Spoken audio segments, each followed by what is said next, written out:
Do you want to book more headshots? Click on the link in the description of this video to get the free PDF guide, 5 ways to book more headshots right now. Whether you're already in the headshot business or you want to be, this guide will give you some practical, actionable tips to growing your headshot business that you can implement right away.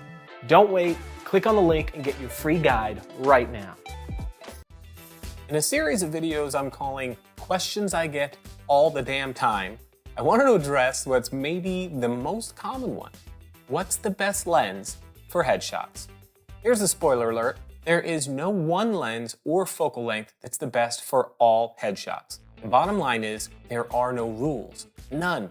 Just your needs, your intentions, and your creativity. Because the word headshot can mean different things to different people, let's keep it simple and narrow the definition to something more common. A commercial portrait, typically head and shoulders, used for online profiles, email signatures, and business cards. A basic business headshot. Sound good? Now, when you ask what the best lens for headshots is, you're really asking 2 questions. First, what is the best focal length for a headshot? Second, which lens for your camera would be the best to achieve that with?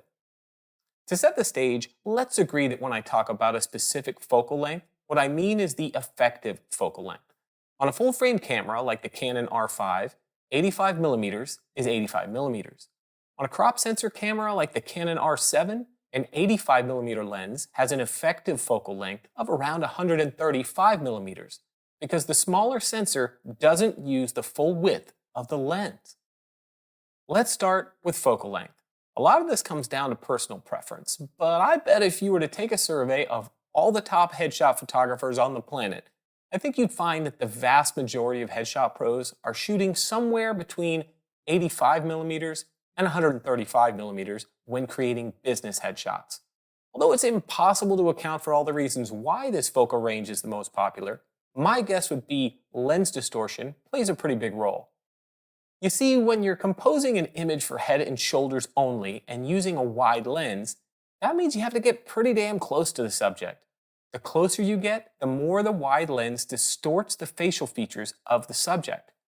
Once you cross into an effective focal length of 85mm while composing for head and shoulders, you have to back up to a distance that starts to make those features look more realistic. Although I shoot headshots anywhere from 70 to 200mm depending on the situation, when I look at the metadata from multiple jobs, my average focal length is 128mm. So let's take that information and move over to picking the right lens. The lens you pick is going to heavily depend on what camera you shoot with and how you like to shoot. Ask yourself the following questions. Do I shoot in a consistent style that I don't often stray from? Or do I need to mix it up depending on what the shoot requires? Do I tend to shoot with a very shallow depth of field? Or do I shoot more closed down to get a wider depth of field? If you shoot in a very consistent style under the same conditions over and over again, you could be just fine with a fixed lens, like an 85. If your job requires you to work under a lot of different conditions and in different styles, you'll likely want to use a telephoto lens like a 70 to 200. If you really love to rock a super shallow depth of field as part of your style, you'll want to buy the faster version of the lens that covers the focal length you want to use. So if you're fine at shooting at f4 or higher, you can get away with the slower and often way less expensive versions of the lens that covers the same range. So let's say you have Jane. Jane concentrates on high-end headshots for individuals in her studio. She shoots in a clean, consistent style on her full-frame camera and doesn't stray too far from her regular formula.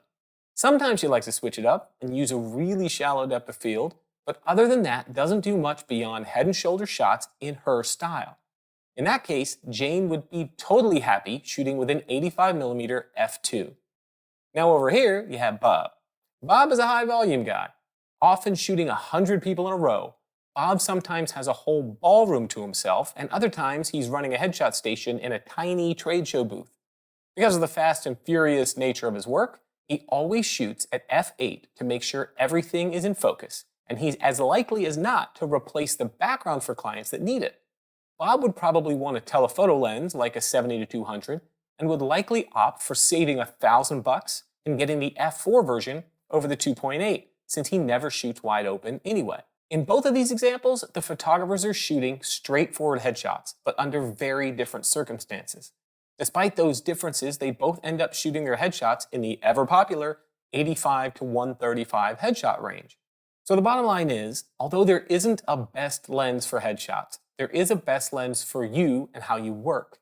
Using the standard 85 to 135 millimeter range as a template, ask yourself how you shoot and under what conditions.